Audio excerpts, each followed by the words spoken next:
천사 같던 내 며느리가 내 심장을 팔아넘기려 했다. 마취제 들어갑니다라는 간호사의 속삭임 뒤로 오늘 밤이 디데이야. 심장 적출 준비해라는 악마의 목소리가 들려왔다. 나는 죽은 척 숨을 참으며 내 인생 마지막이 될지도 모를 탈출을 감행해야만 했다. 이 끔찍한 진실을 이해하려면 당신은 2주 전 며느리가 내게 세상 가장 아름다운 미소로 효도 선물을 건네던 그날로 돌아가야 한다. 눈을 떴을 때 병원 특유의 소독약 냄새가 코를 찔렀다. 며느리 유리가 준비해준 무료 종합검진 마지막 날이었다. 어머님, 이제 수면 내시경만 받으시면 모든 검사 끝이에요. 젊은 간호사가 환하게 웃으며 링거를 들고 왔다. 바늘이 들어갔다. 유난히 아팠다. 마취제 들어갑니다. 곧 편안해지실 거예요. 그런데 이상했다. 정신이 흐려지기는커녕 오히려 또렷해졌다. 심장이 미친 듯이 뛰기 시작했다. 간호사는 당황한 표정으로 서둘러 병실을 나갔다. 문이 완전히 닫히지 않았던 걸까? 복도에서 속삭이는 소리가 들렸다. 아직도 깨어있대. 각성제 양을 제대로 못 맞춘 거 아냐? 괜찮아. 어차피 오늘 밤이 디데이야. 심장 적출 준비해.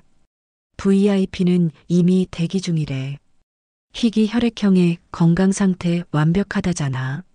30억짜리야. 심장이 멎는 줄 알았다. 심장 적출. 30억? 희귀 혈액형? 무료 건강검진. 이 모든 게 나를 이 병상에 누일 함정이었던 것이다. 나는 즉시 눈을 감고 잠든 척 연기했다. 간호사가 다시 들어와 내 상태를 확인하고 나갔다. 나는 천천히 눈을 떴다. 링거줄을 봤다. 간호사가 당황한 나머지 조절 장치를 제대로 잠그지 않았다. 이게 내가 살 수 있는 유일한 기회였다. 손을 조심스럽게 움직여 링거 바늘을 뺐다. 비틀거리며 침대에서 내려와 화장실로 기어들어갔다. 환기구 덮개를 열었다. 70년을 산 이 몸이 들어갈 수 있을까? 선택의 여지가 없었다. 어깨를 구겨넣고 배를 바닥에 끌며 나는 환기 덕트 속으로 기어들어갔다. 살아야 했다. 복수하기 위해서. 2주 전 나는 세상에서 가장 행복한 어머니였다. 작은 식당을 운영하며 아들 준서를 의사로 키워낸 것이 내 평생의 자랑이었다. 그리고 3년 전 아들이 데려온 며느리 서유리. 대학병원 간호부장인 그녀는 완벽했다. 동네 사람들은 준서 엄마 복 받았네라고 입을 모았다. 그날도 유리는 내 집에 들러 환하게 웃었다. 어머님, 좋은 소식이 있어요. 손에는 고급스러운 봉투가 들려 있었다. 저희 병원에서 VIP 고객 대상으로 500만 원짜리 무료 프리미엄 건강검진 이벤트를 하거든요. 직원 가족 한 분만 무료래요. 당연히 어머님 드려야죠. 이런 걸 어떻게 해. 어머님 건강이 제일 중요하잖아요. 게다가 어머님 혈액형이 RH-AB형, 희귀 혈액형이라 정밀 검사 받으시는 게 정말 중요해요. 유리는 서류 몇 장을 꺼냈다. 여기 동의서에만 서명해 주시면 돼요. 검진 동의서, 그리고 만약에 사고에 대비한 보험 동의서예요. 의학 용어들이 빼곡했다. 나는 그저 며느리가 시키는 대로 이름을 썼다. 내 서명이 찍힌 서류들이 유리의 파일로 들어갔다. 어머님, 건강하게 오래오래 사셔야 해요. 나는 진심으로 기뻤다. 일주일간의 외래 검사는 순조로웠다. 의사들은 정말 건강하시네요. 특히 심장이 30대 수준이에요라며 감탄했다. 그 의사가 바로 병원장이었다는 걸 나는 그때 몰랐다. 어머님, 내일부터 일주일간 편히 쉬신다고 생각하세요. 마지막에 수면 내시경만 받으시면 모든 검사 끝이에요. 유리는 내 짐을 싸주며 말했다. 그렇게 나는 도축장으로 걸어 들어갔다. 병원 환기구를 빠져나온 나는 밤거리를 헤맸다. 병원복 차림의 맨발이었다. 갈 곳이 없었다. 그때 문득 한 사람이 떠올랐다. 강태호. 20년 전 아들 준서의 고등학교 친구였다. 집안이 어려워 방황하던 그 아이를 내가 운영하던 식당에서 걷어줬다. 나는 떨리는 손으로 공중전화를 찾았다. 태호야? 아주머니? 아주머니 맞으세요? 굵고 단단한 남자의 목소리였다. 태호야, 나 도와줘. 나는 그 한마디를 하고 무너져 내렸다. 1시간 후 태호가 달려와 나를 그의 허름한 사무실로 데려갔다. 차 안에서 나는 모든 것을 털어놓았다. 아주머니, 저 지금 탐정 사무소 운영하고 있어요. 20년 전 아주머니가 절 믿어주셨잖아요. 이제 제 차례예요. 다음 날 아침 태호는 충격적인 조사 결과를 가져왔다. 며느리 서율이 3년 전까지 유흥업소를 전전하다 병원장. 최인혁의 내연녀가 되어 위조학력으로 병원에 취직했습니다. 도박 빚이 50억입니다. 그래서 내 심장을, 네. 그리고 이건 단순 사건이 아닙니다. 세종 뉴스2 시니어 메디컬 센터 자체가 불법 장기 밀매 조직의 거점입니다. 최근 3년간 의문사한 희귀 혈액형 환자가 12명. 아주머니는 13번째 타겟이었던 겁니다. 나는 숨이 막혔다. 우리 아들은, 준서는 알고 있을까? 그건 아직 모르겠습니다. 하지만 확실한 건 서유리가 처음부터 의사, 남편이라는 완벽한 위장막을 만들기 위해 준서 씨를 노렸다는 겁니다. 태호는 내 손을 꼭 잡았다. 아주머니, 20년 전 밥값, 이제야 갚겠습니다.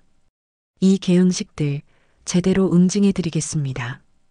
그날부터 우리의 복수가 시작됐다. 아주머니, 그들이 직접 범죄를 자백하게 만들어야 합니다. 태호와 나는 밤새 작전을 짰다. 아주머니 집이 가장 안전합니다. 그들의 근거지가 아니니까 방심할 거예요. 아주머니가 그들을 집으로 유인하세요. 저는 미리 집 안 곳곳에 초소형 카메라와 녹음 장치를 설치하겠습니다. 하지만 그들이 오겠어? 올 수밖에 없게 만들어야죠. 태호는 위조된 초기 치매 진단서를 건넸다. 이걸 가지고 아주머니가 연기를 하는 겁니다. 병원에서 도망친 충격으로 기억을 잃은 척 너희 말이 맞았다. 모든 걸 맡길 테니 마지막으로 집에서 밥 한 끼만 먹자라고요. 그러면 서유리는 환호성을 지를 겁니다. 드디어 아주머니가 굴복했다고 생각할 테니까요. 그리고 방심한 상태에서 집에 올 거예요. 아주머니가 정신 나간 치매 환자라고 믿으면서요. 나는 떨리는 손으로 며느리에게 전화했다. 여보세요, 유리야. 엄마야. 어머님? 지금 어디세요? 미안해. 겁이 나서 도망쳤는데 기억이 잘 안 나. 내가 미안해. 이제 너희 말 다 들을게. 마지막으로 우리 같이 밥 먹자. 집에서. 전화 너머로 침묵이 흘렀다. 알겠어요, 어머님. 내일 준서랑 같이 갈게요. 전화를 끊자 태호가 말했다. 내일이 디데이입니다. 다음 날 저녁 6시 초인종이 울렸다. 아들 준서, 며느리 유리, 그리고 최인혁 병원장이 서 있었다. 나는 최대한 멍한 표정을 지으며 그들을 맞았다. 어머, 원장님까지. 어서 들어오세요. 응? 병원? 아, 맞다. 병원 갔었지. 근데 왜 갔더라? 나는 머리를 극적이며 헛웃음을 지었다. 준서의 얼굴이 걱정으로 일그러졌다. 유리와 최인혁은 만족스러운 눈빛을 교환했다. 준서를 잠시 약 심부름으로 내보내자 집안의 공기가 변했다. 유리가 다리를 꼬고 앉으며 담배를 꺼내 물었다. 최인혁이 그녀의 허리를 감쌌다. 오빠, 이제 됐어? 정말 전오파 치매 맞아? 걱정 마. 내가 직접 확인했어. 완전히 정신 나갔더라고. 두 사람이 내 앞에서 키스했다. 나는 멍하니 그들을 바라봤다. 어머님 건강하시니까 좋으시겠어요. 특히 심장이 아주 좋으세요. 30대 심장이라니까요. 최인혁의 눈빛은 마치 도축될 가축을 보는 눈빛이었다. 내 심장이 30억이면 신장은 얼마야? 각각 10억? 합치면 50억이야. 그럼 내 빚 다 갚고도 남네. 유리가 악마처럼 웃었다. 근데 준서 씨한테는 뭐라고 할 거야? 의료사고였다고 하면 돼. 어차피 남편 의사잖아. 병원에서 어머니 돌아가셨다고 하면 믿을 거야. 준서 씨 불쌍하긴 하네. 착하기만 한 바보. 그래서 이용하기 쉬운 거지. 모든 대화가 녹화되고 있었다. 그때 현관문이 열렸다. 어머니, 약 사왔어요. 준서의 목소리. 유리와 최인혁이 화들짝 놀라며 떨어졌다.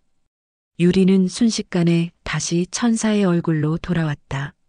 미안하다, 준서야. 하지만 진실은 알아야 한다. 어머님, 이제 주무셔야죠. 내일 일찍 병원 가셔야 하니까. 유리가 약을 탄 물컵을 내밀며 내 팔을 잡았다. 나는 컵을 들었다. 그리고 그녀의 눈을 똑바로 쳐다봤다. 그 물, 내가 한번 마셔보지 않으련?